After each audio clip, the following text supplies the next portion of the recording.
Hi friends. आज हम बात करेंगे मध्यकालीन भारत पार्ट 3 के बारे में। ऑलरेडी हम पीछे 2 पार्ट डिस्कस कर चुके हैं, तो टेस्ट सीरीज में आगे बढ़ते हुए आज हम बात करेंगे पार्ट 3 के बारे में। तो यहाँ पर पहला क्वेश्चन देखिए क्या दिया गया है, तराइन के द्वितीय युद्ध में किसकी विजय हुई थी। तो ऑलरेडी इस क्वेश्चन को हम लास्ट पार्ट में काफ़ी डिस्कस कर चुके थे, तो यहाँ पर सीधे पॉइंट पर आते हैं।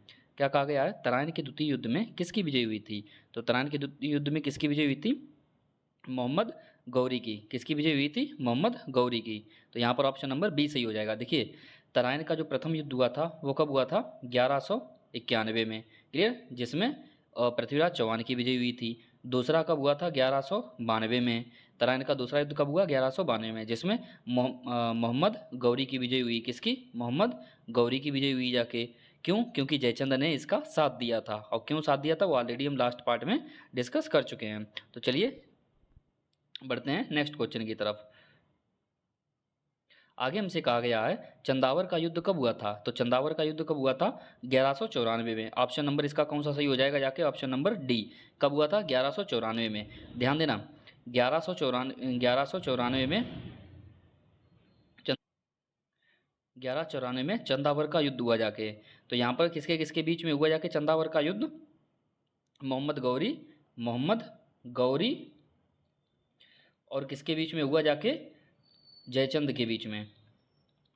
किसके किसके बीच हुआ जाके, मोहम्मद गौरी और जयचंद के बीच में। देखिए जब 1191 में युद्ध हुआ था पृथ्वीराज चौहान, किसके किसके बीच में हुआ, पृथ्वीराज चौहान और मोहम्मद गौरी के बीच में।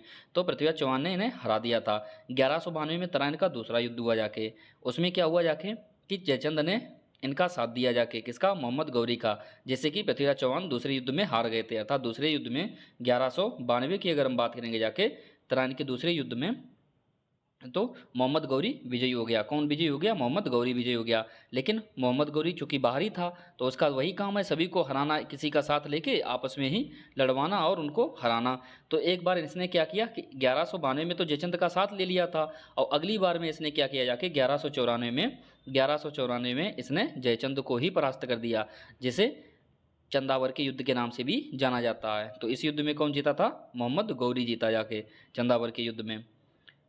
आगे हम बात करेंगे जाके नेक्स्ट क्वेश्चन के बारे में। देखिए वही क्वेश्चन है, चंदावर का युद्ध किसके किसके बीच हुआ था। तो चंदावर का जो युद्ध हुआ था वो किसके किसके बीच हुआ था, मोहम्मद गौरी और जयचंद के बीच में। तो इसकी अगर हम बात करेंगे, ऑप्शन नंबर इसका बी सही हो जाएगा, मोहम्मद गौरी और जयचंद के बीच में। और मोहम्मद गौरी इसमें विजयी हुआ जाके, क्लियर।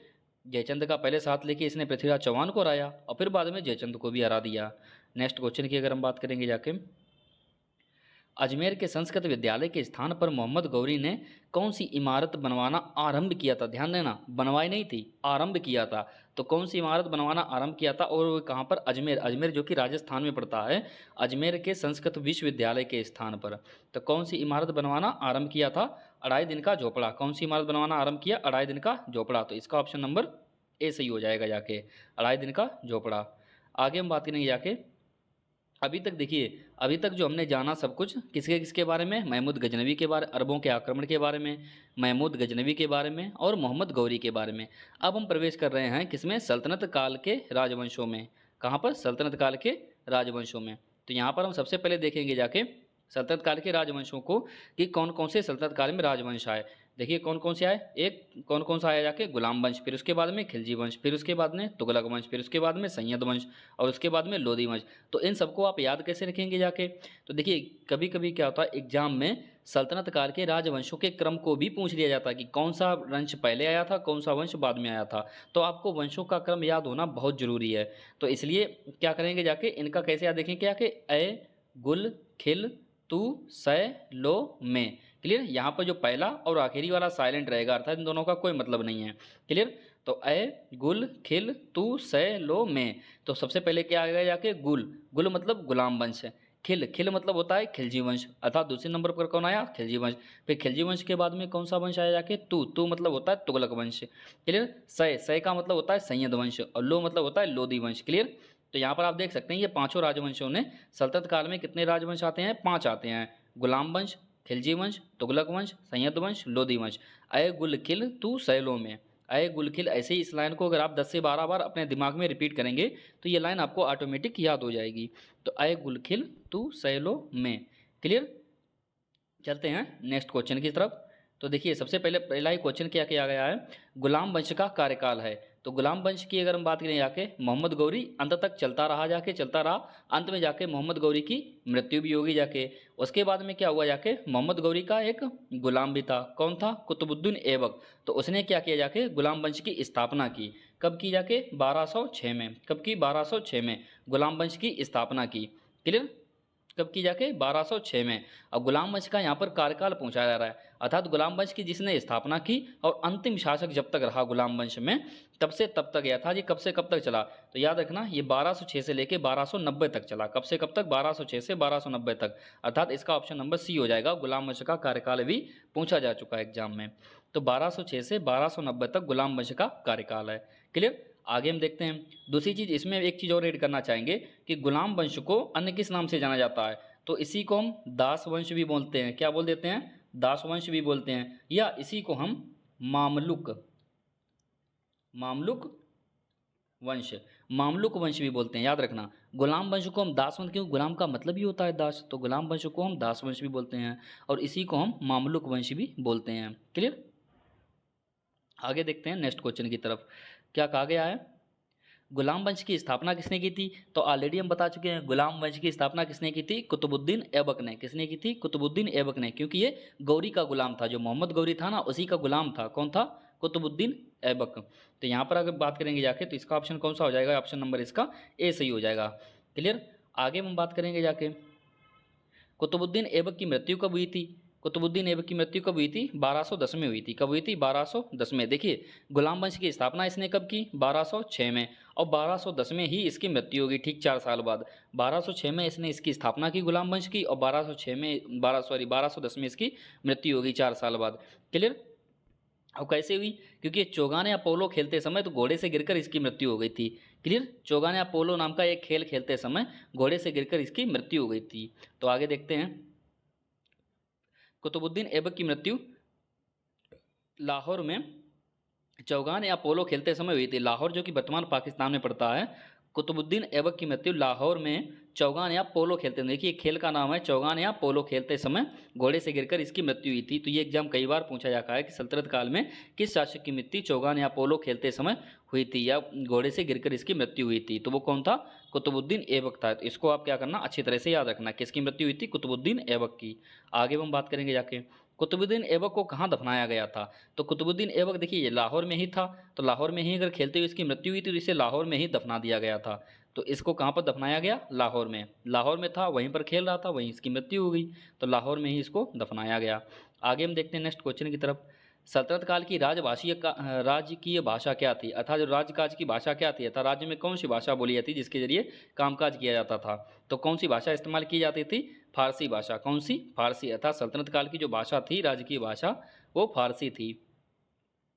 आगे हम बात करेंगे जाके, निम्नलिखित में से किसे लाख बख्श के नाम से जाना जाता है, तो लाख बख्श के नाम से कुतुबुद्दीन ऐबक को जाना जाता है। किसे, कुतुबुद्दीन ऐबक के नाम से। लाख बख्श का मतलब होता है लाख बख्श, लाखों का दान करने वाला, अर्थात ये अपने टाइम पे एक बहुत ही अच्छा शासक था, कह सकते हैं बहुत ही अच्छा। भले ही ये गुलाम था गौरी का, लेकिन ये एक बहुत ही अच्छा शासक था।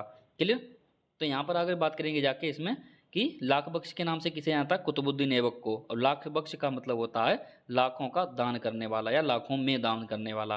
क्लियर, तो लाख बख्श का क्या मतलब होता है, लाखों में दान करने वाला। आगे देखते हैं, कुतुबुद्दीन ऐबक का राज्याभिषेक कहाँ हुआ था, तो कुतुबुद्दीन ऐबक का राज्याभिषेक कहाँ पर हुआ था, लाहौर में हुआ था। कहाँ पर हुआ था, लाहौर में। कहाँ पर हुआ था इसका राज्याभिषेक, लाहौर में। ध्यान देना, ये लाहौर में ही रहता था, लाहौर में ही इसका राज्याभिषेक हुआ था, और लाहौर में ही इसकी मृत्यु हुई थी, और लाहौर में ही इसे दफना दिया गया था। इसके सारे काम कहाँ पर हो रहे थे, लाहौर में ही हुआ थे।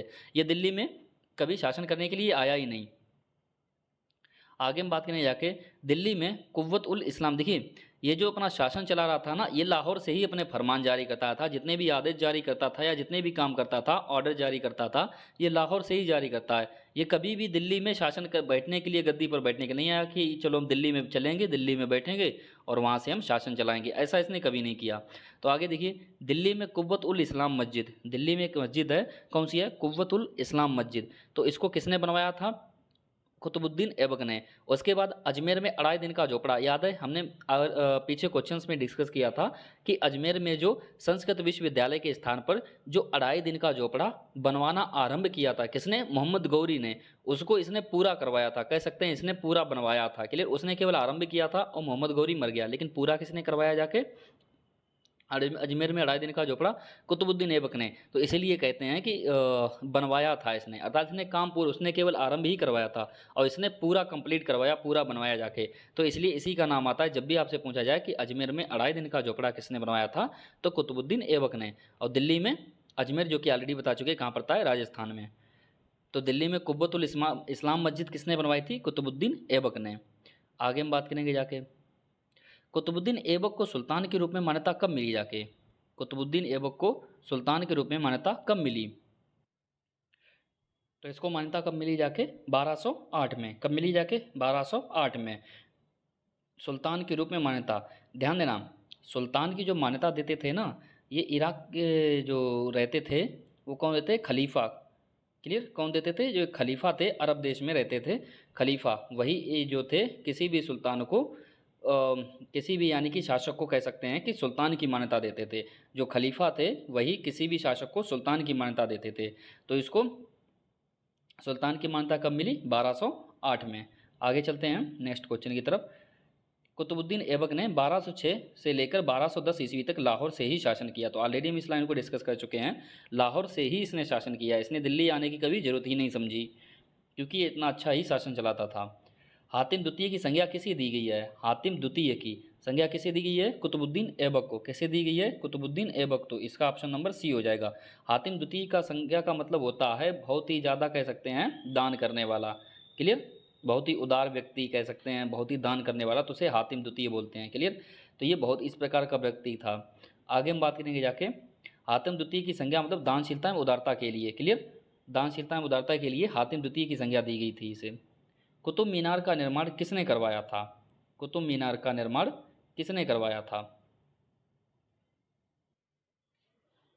तो किसने करवाया था, कुतुबुद्दीन ऐबक ने। किसने करवाया था, कुतुबुद्दीन ऐबक ने। तो इसका ऑप्शन नंबर कौन सा सही हो जाएगा, ऑप्शन नंबर सी। ध्यान देना, कुतुब मीनार से 3 क्वेश्चन बनते हैं, कुतुब मीनार से 3 क्वेश्चन बनते हैं। किस प्रकार से, सबसे पहले आपसे पूछा जाएगा कुतुब मीनार का निर्माण किसने करवाया था, तब आप जवाब देंगे जाके कुतुबुद्दीन ऐबक। किसे देंगे जाके, कुतुबुद्दीन ऐबक। लेकिन अगर आपसे पूछा जाए कि कुतुब मीनार का काम पूरा किसने करवाया था, क्योंकि कुतुबुद्दीन ऐबक तो 1210 में मर गया था, 1210 में, तो फिर कुतुब मीनार का काम पूरा किसने करवाया था, तब आप जवाब देंगे जाके इल्तुतमिश ने इसका काम पूरा करवाया था। किसने, इल्तुतमिश ने। कुतुब मीनार का काम पूरा किसने करवाया था, इल्तुतमिश ने। अगर आपसे पूछा जाए कि कुतुब मीनार का रिपेयरिंग किसने करवाया था, क्लियर, मरम्मत किसने करवाई थी, रिपेयरिंग मतलब मरम्मत किसने करवाई थी, तो आगे हम पढ़ेंगे जाके, आगे आएगा क्वेश्चन किसने करवाई थी,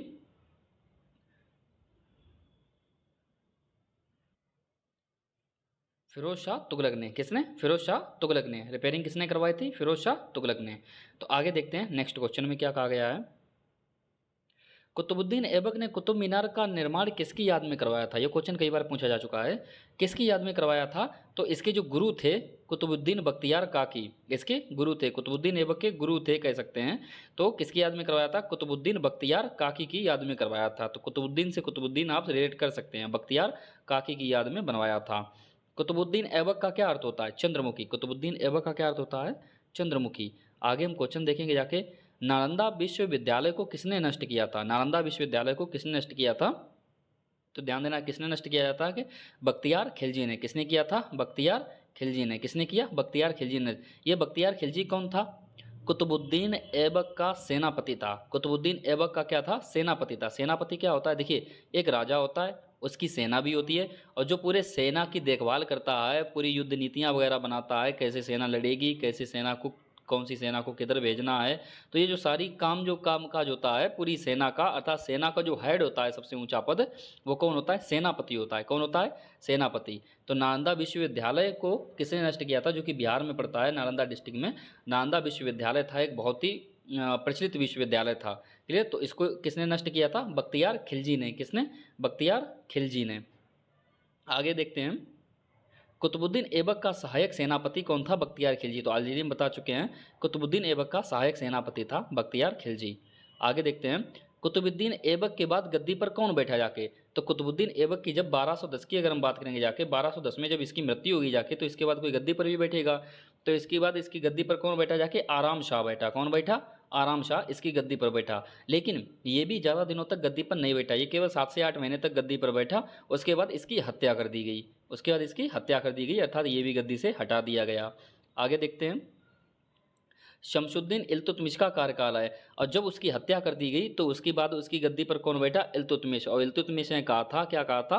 कि ये गुलाम वंश है, अर्थात इस पर केवल गुलाम ही शासन करेंगे, तुम नहीं बैठ सकते हो इस पर। क्लियर? तो चूंकि इल्तुतमिश भी एक गुलाम था, किसका गुलाम था? कुतुबुद्दीन ऐबक का गुलाम था। ध्यान देना जाके। देखिए सीरीज क्या चल रही थी, सबसे पहले कौन था? मोहम्मद गौरी थे। गौरी का गुलाम कौन था? ऐबक था, कुतुबुद्दीन ऐबक। क्लियर? और इसके गुलाम की अगर हम बात करेंगे जाके, कौन था? इल्तुतमिश। क्लियर? इल्तुतमिश। यानी कि गौरी का गुलाम कौन था?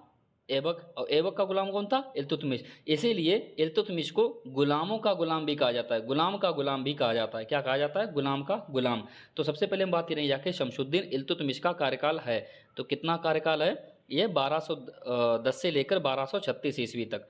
1210 से 1236 ईस्वी तक ये गद्दी पर बैठा रहा। तो ऑप्शन नंबर इसका कौन सा हो जाएगा जाके? ऑप्शन नंबर इसका बी सही हो जाएगा। 1210 से लेकर 1236 ईस्वी तक शमसुद्दीन इल्तुतमिश गद्दी पर बैठा, और वो भी आराम शाह की हत्या करके।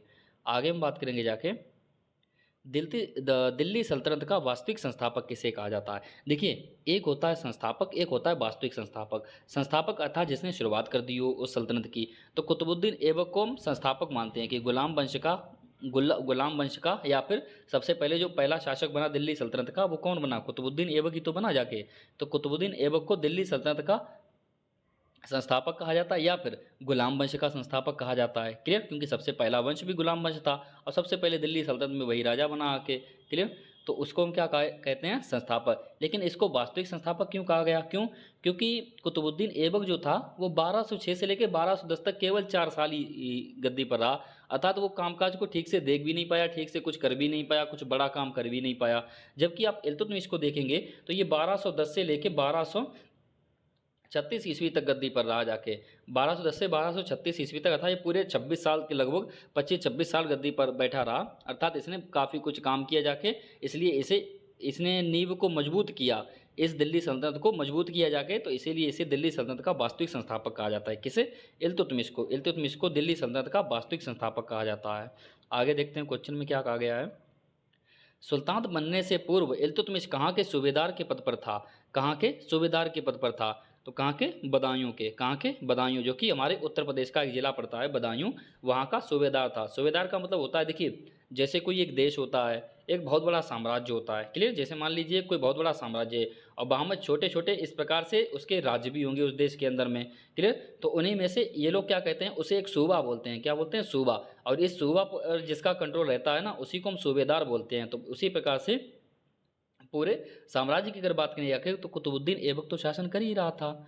लेकिन अगर वहीं पर अगर आप छोटे से सूबे की स्थिति की अगर बात करें जाके, तो इल्तुतमिश कहाँ पर काम कर रहा था? बदायूं में। कहाँ पर? बदायूं में सूबेदार के पद पर काम कर रहा था। क्लियर? तो फ्रेंड्स आज के लिए इतना ही, मिलते हैं नेक्स्ट लेक्चर में। डेली जीके जीएस की सीरीज को इसी तरह कंटिन्यू करेंगे।